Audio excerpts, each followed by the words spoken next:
Hello, नमस्कार भाइयों, कैसे हैं? मैं सुनील कुमार सोनी आशा करता हूं कि आप खुश होंगे, स्वस्थ होंगे और मस्त होंगे।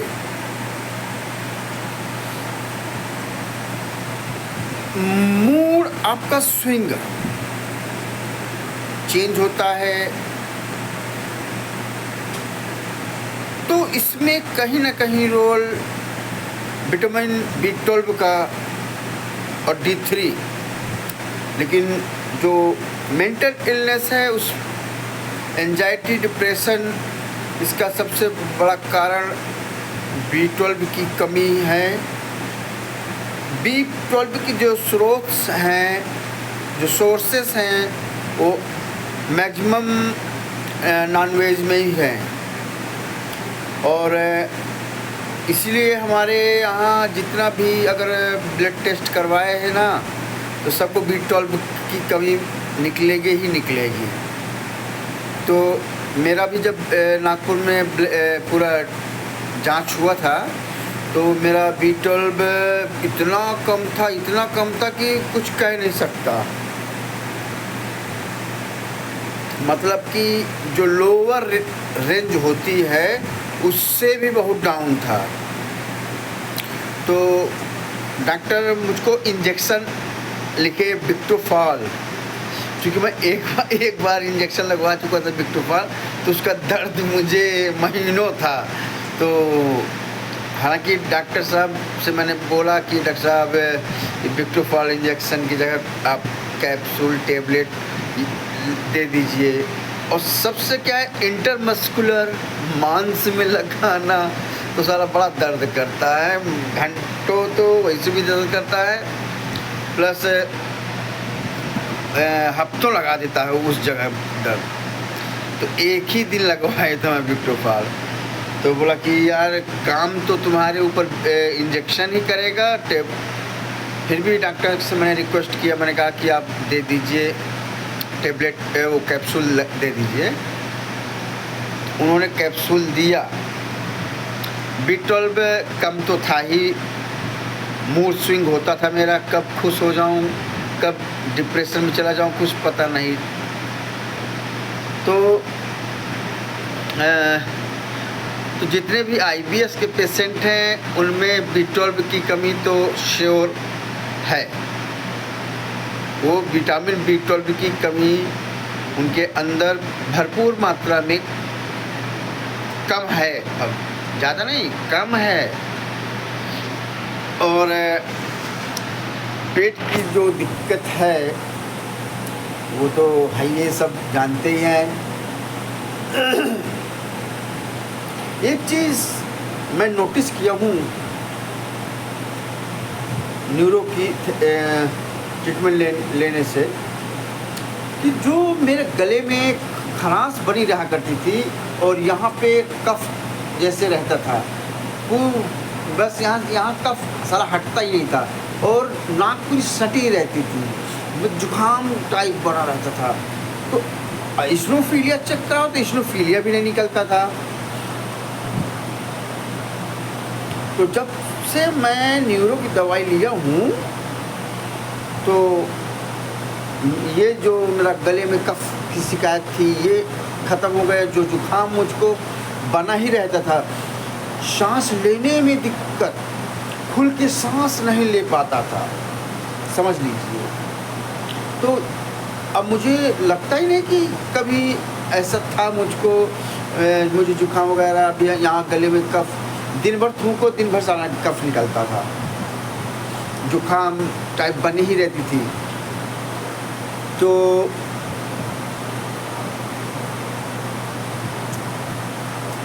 थोड़ा सा ये पिंपल्स जो निकल रहे हैं, शायद न्यूरो जो दवा है उसके वजह से, क्योंकि एक वीडियो में डाले था कि उसको भी निकल रहे थे पिंपल्स, बट उसने बताया था कि ये थोड़ा सा दवा का साइड इफ़ेक्ट हो सकता है। तो इस IBS ने मेरे बाल पूरे सारे सफ़ेद कर दिए। इतना टेंशन 2 साल के अंदर अंदर नहीं, मेरे बाल बिल्कुल काले, दाढ़ी का एक भी बाल नहीं मेरा पका था। अब साला 3-4 दाढ़ी के बाल भी पक गए। और देखो अभी मैं डाई वो नेचुरल मेहंदी लगा लिया था एक दिन, क्योंकि अंकल बुलाते हैं तो अच्छा नहीं लगता ना। और तो चलिए, हंसी मजाक की बातें हैं। तो आप जो है अपना B12 भी चेक करवाइएगा। अगर B12 का कमी है तो कैप्सूल न लेकर के इंजेक्शन ही लीजिएगा।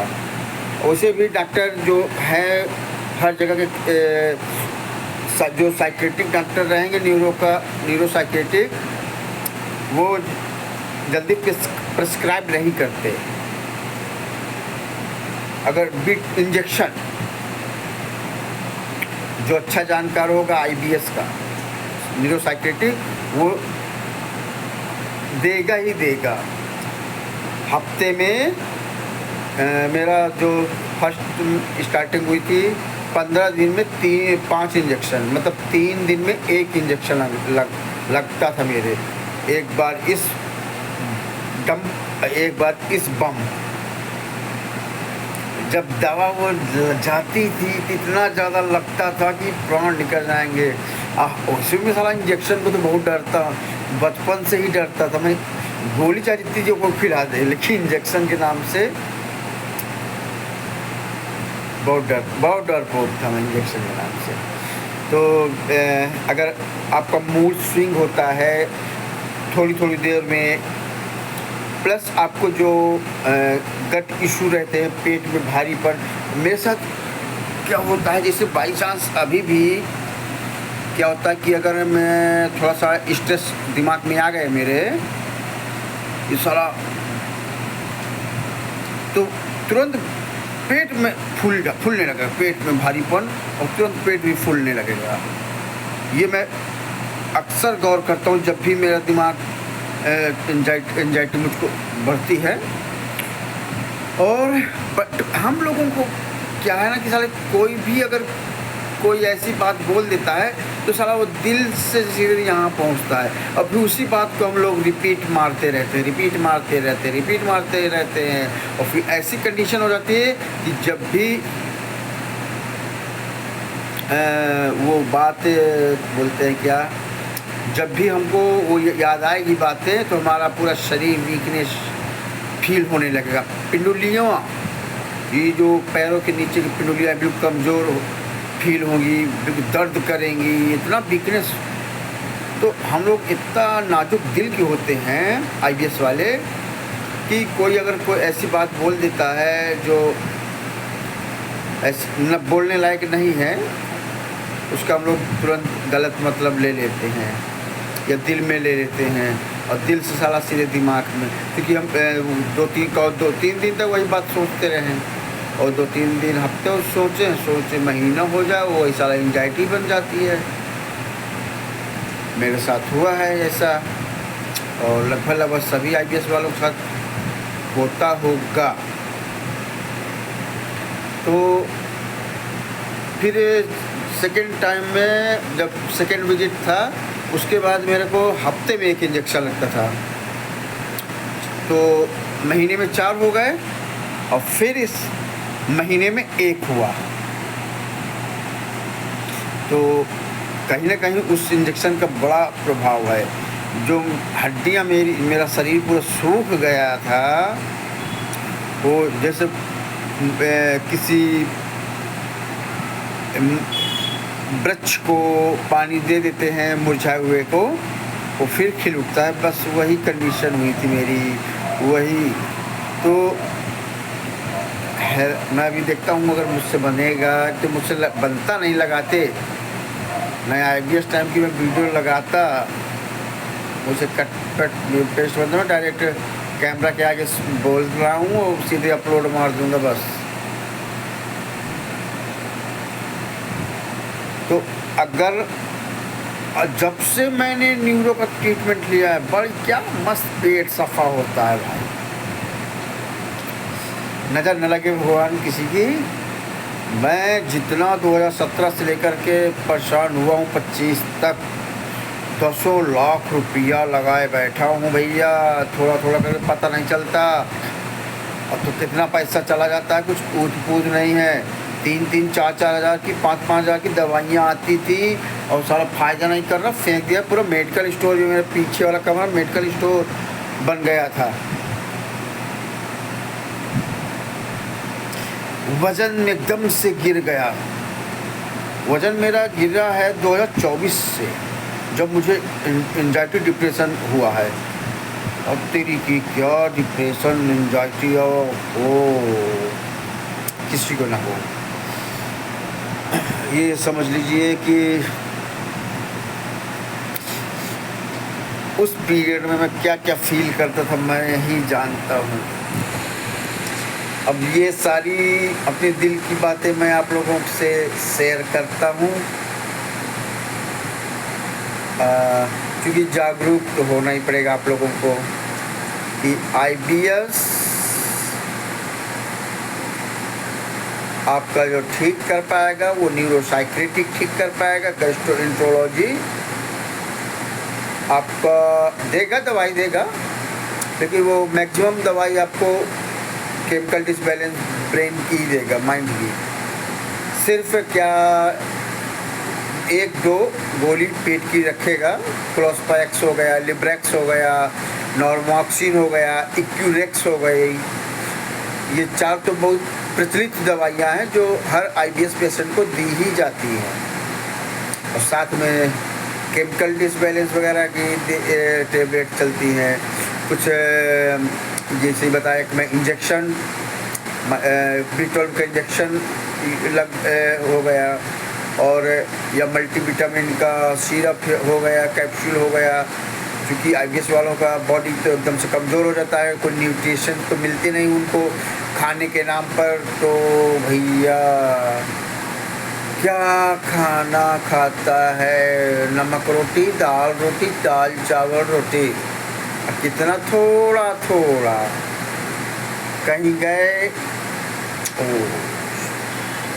मन नहीं कर रहा जाने का, नेवर। मैं तो ये निमंत्रण ही जाना भूल गया।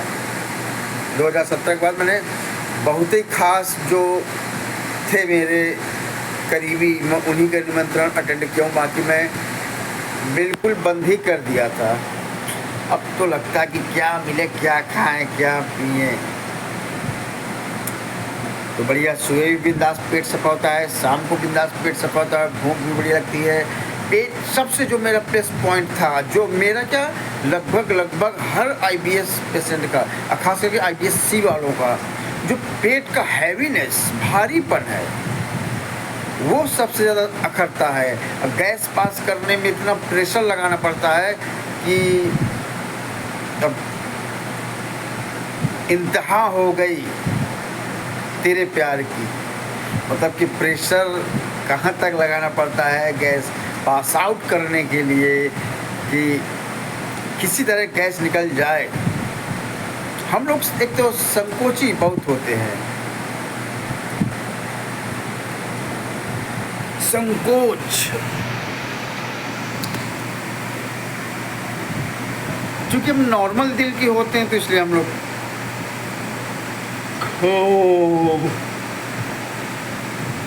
दुकान से आया था, पैर फ्रेश हो गया, हाथ पैर धुला। अभी कूलर भी देखो चला ये कूलर भी मस्त चिल्ड है, ठंडा ठंडा हवा दे रहा है। और पहले तो साली मुझे कितनी गर्मी क्या, मुझे ठंड 12 महीने लगती थी, और ठंड के सीजन में तो और ज़्यादा ठंड है। जब नॉर्मल इस तरह की गर्मी में मैं कंबल ओढ़ के लेटा करता था, बताइए अगर कूलर चालू था। मतलब कि मेरे शरीर इतना कमज़ोर हो गया था कि थोड़ा बहुत ठंड भी नहीं बर्दाश्त कर पाता, और जो कड़ाके की ठंड पड़ती थी तो भैया मैं तीन कंबल ओढ़ता था, रजाई चारों तरफ से बिल्कुल क्या कहीं से एक हवा ना आ पाए, चारों तरफ से सील पैक कर लेता था। और पैर मेरे इतने ठंडे रहते थे, अगर मैं गरम करके न लेटूं पैर, अपने हाथ पैर, तो साल 2-2 घंटे तक ठंडे रहते थे, बिल्कुल बर्फ़ जैसे पैर, इतने ठंडे हो जाते थे। इस साल की गर्मी में मैंने वो ठंडी सर्दी में सिर्फ एक कंबल में ही निकल गई और एक भी ठंड नहीं लगी। बट मैं पहले तो नहाने में, अभी ये जो मार्च अप्रैल चल रहा है, सुबह नहाने में मुझे ठंड लगती थी, अब तो बढ़िया नहा लेता हूँ आराम से। तो आप B12 ज़रूर अपना चेक कराइएगा। हंसी मजाक तो होता ही रहेगा, खुश रहना है किसी भी तरह। आप गौर करिएगा, जब जिस दिन आप ज़्यादा खुश रहेंगे उस दिन you feel very happy, very ज़्यादा अंग्रेजी तो नहीं आती मुझको, तो हेलो हेलो हाय हो जाता है। बस ऐसे ही कुछ थोड़ा सीजन अभी आया था, बढ़िया वाटरमेलन खाया हूँ, फिर खाना खाया हूँ। मैंने कहा चलो अब बनाते हैं कुछ भाइयों के लिए वीडियो जो डाउट में रहते हैं। तो मैं सभी से फिर रिक्वेस्ट करूँगा, यू शुड कॉन्टेक्ट न्यूरोसाइकेट्री बिफोर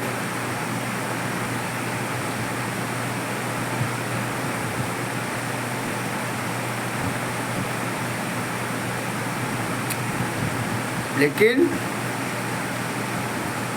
उसके पहले आप अपना H. pylori का B12, लीवर फंक्शन टेस्ट, ये सारे टेस्ट करा लीजिएगा। इसके बाद you have should consult the neuropsychiatry doctor.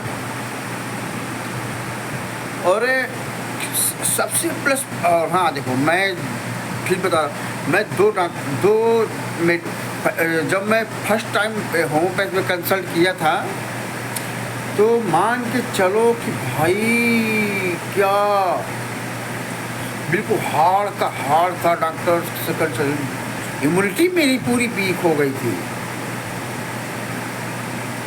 अब ये समझ, इम्यूनिटी इतनी वीक थी कि कोई दवा मुझे सूट नहीं कर रही थी, होम्योपैथ की दवाई कवर नहीं कर पा रही थी। इसलिए फिर मैं भागा न्यूरो की तरफ।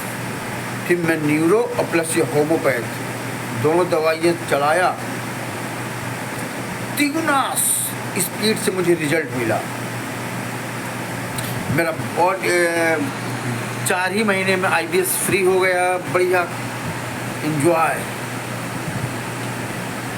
तो आप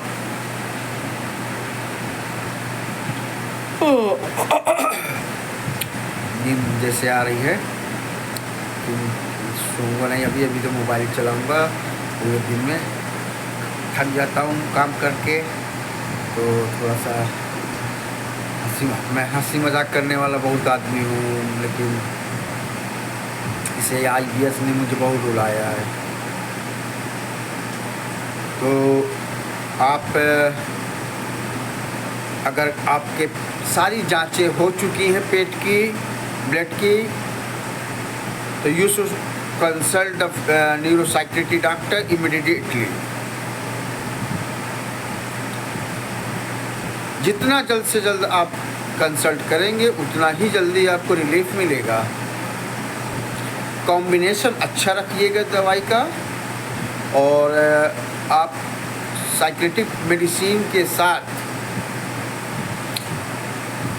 A70 ड्रॉप होम्योपैथ का आता है, उसको ज़रूर आप यूज करिएगा। आपको चाहे जो भी IBS हो, IBS C हो, D हो, M हो, ओवरऑल कोई भी IBS हो, आप उस ड्रॉप को साथ में यूज करिएगा। साथ का मतलब ऐसे नहीं कि अभी साइकेट्रिक दवाई खाए तुरंत उसको ले लिए, नहीं। आफ्टर 13 मिनिमम आफ्टर 13 मिनट या बिफोर 30 मिनट,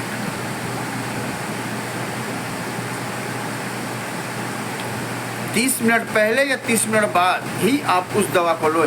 सिर्फ दिन में 2 बार ही लेना है, 15-15 बूंद बस।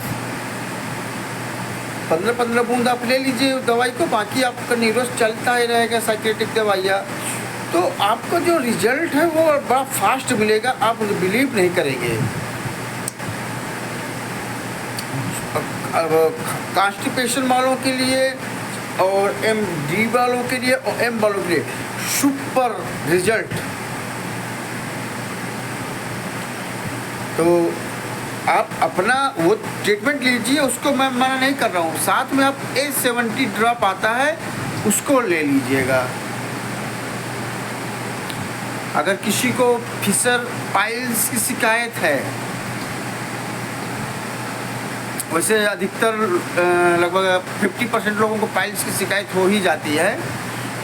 जैसे बादी बवासीर है किसी को या खूनी है, तो बादी के लिए तो आप एस्कुलर हिप ड्रॉप आता है, बहुत गजब का। सूजन भी कम करता है और मस्से हटाता है। ब्रेड जो एनल एरिया की वो है रक्तवाहिकाएँ, उनको एक्टिव करता है, जिससे जो मस्से हैं वो सिकुड़ना चालू हो जाते हैं और आपका जो पाइल्स है वो बहुत फास्ट रिकवर होगा। कॉन्स्टिपेशन आपका हटाएगा। तो जिनको बादी है उनके लिए है बताया हूँ मैं। खूनी के लिए मैं फिर अगली वीडियो बनाऊँगा। तो आप न्यूरोसाइकेट्रिक दवा लेने के साथ में 2 बार सुबह शाम A70 ड्रॉप लीजिएगा। IBS नाम से आता है, IBS A70 drop. Good work, बहुत अच्छा काम करता है। आपको रिजल्ट बिंदास मिलेगा, ये मेरी गारंटी है। महंगा नहीं आता, 200 रुपये का आता है, 1 महीने के लिए पर्याप्त है। और मान लीजिए जो न्यूरोसाइकेट्रिक दवाई ले रहे हैं वो भी आपकी लगभग समथिंग 2000-3000 के बीच में आती हैं। Okay, good night, see you, bye.